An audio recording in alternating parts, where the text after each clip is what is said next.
টুপি খুললে কিন্তু চাপতে পারবে না। কেউ টুপি খুলবে না। এই দেখো দেখছি এমনি দুষ্টু স্যার রত্ন স্যার এই এখানে এই ধারে দেখা যাচ্ছে বন্দে মাতরম বন্দে মাতরম বন্দে মাতরম 23শে জানুয়ারি কি 23শে জানুয়ারি কি 23শে জানুয়ারি কি 23শে জানুয়ারি কি 23শে জানুয়ারি কি নেতাজি সুভাষ চন্দ্র কি নেতাজি সুভাষ চন্দ্র কি নেতাজি সুভাষ চন্দ্র কি জয় হিন্দ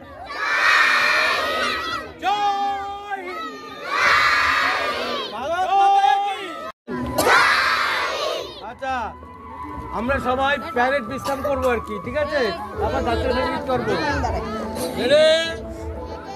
মা পা উঁচু নিচু করবে।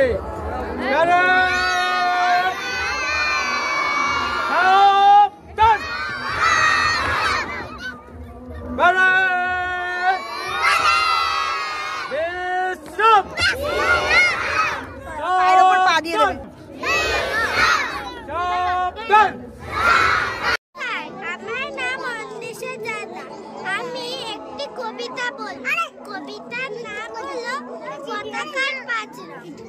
বলতো দেখি পতাকার মধ্যে কয়টি রং আছে? শিক্ষক এসে শুধালেন এসে তৃতীয় শ্রেণীর কাছে। একসাথে মিলে সব ছেলে চিৎকার করে জোরে, তিনটি বর্ণ রয়েছে রাঙানো জাতীয় পতাকা জুড়ে। শ্রেণীর পিছনে বেঞ্চের শিশু ছিল এক বসে, পতাকার মাঝে 5 রং আছে বলল সে মৃদু হাসে। পতাকা শুনে বাকি শিশু এখন এসে খাই। শিক্ষক রেগে বলেন হেঁকে, বোঝাও কি করে 5টি?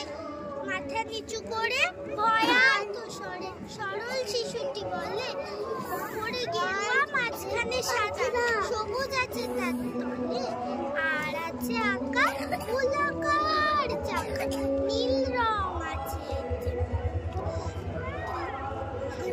শিক্ষক বলে, এটিকে ধরলে তবুও তো হচ্ছে 4টে। অবুঝ শিশুটি বলল তখন, রং আছে আর এক, লাল লাল ছোপ দাগ দেখা যায় ওই পতাকার মাঝে। বাবাকে যখন আনলে ওরা কফিনের ঢাকা খুলে, জড়ানো রয়েছে দেহখানা তার পতাকা আর ফুল, লাল লাল ছোপ দাগ দেখা যায় ওই পতাকার মাঝে। এই নিয়ে মোট হলো 5টি। এবার তো ঠিক আছে, সরল শিশুটির জবাবখানি কাঁপিয়ে দিল বুক, অশ্রু এলো নয়ন ভরে, শুকনো হলো। আজও যারা দেশের জন্য করছে বলিদান, স্বাধীনতার শহীদ তাদের হয়েছে স্বাধীন, পেরিয়ে গেছে 70টি বছর, দেশ বাঁচাতে যাচ্ছে। রাখছি কি তার খবর? নমস্কার।